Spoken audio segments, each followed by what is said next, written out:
Magbumukbang na naman tayo mga idol. Siyempre mayroon tayo na lilaga mga idol na gulay. Ito mayroon tayong upo, mayroon tayong okra, favorite ko. Siyempre mayroon tayo na ampalaya. Ayan, nilaga lang natin yan mga idol. Siyempre mayroon tayo mga idol na pichay. Ayan o.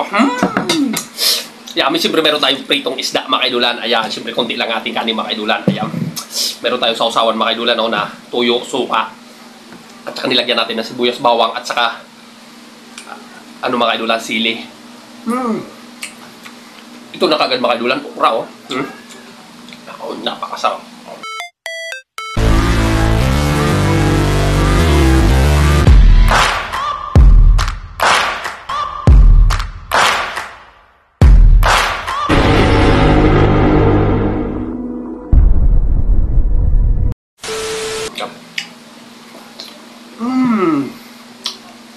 Malulo, ang palayak nilaga.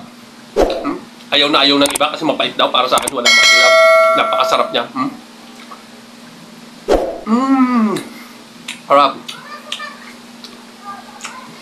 Ano yun pait niya makadulang? Tama-tama lang.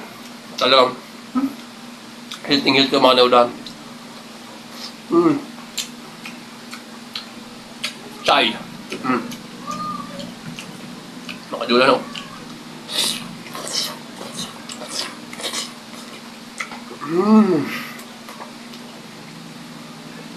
Upo.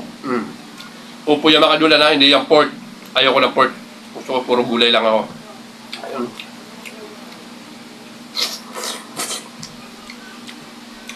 Ang sarap. Napakasarap ng upo. Siyempre, may isda tayo.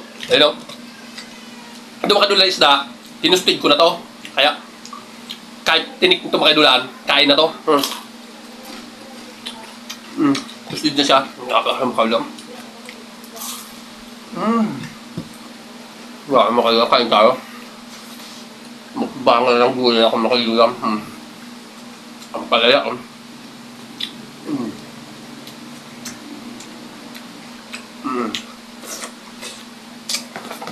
Dami. Sili pa, may sibuyas. Napakasarap yun. Alam niyo mga idolan, yung sibuyas at saka bawang. Isa sa napaka-healthy din mga idolan. Ang mamo ng sili.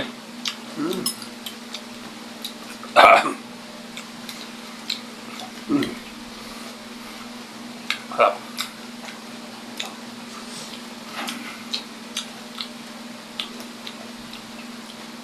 Sarap ng palaya.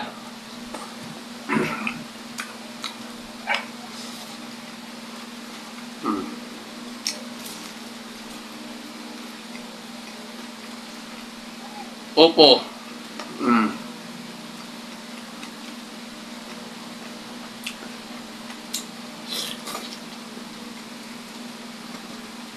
Kunti lang makadula ang kanin ko. Lamang ako lagi sa gulay. Siyempre sinasama ko ng isda makadula para mag-balance siya makadula. Napakasarap makadula kasi manghang makadula. Yeah!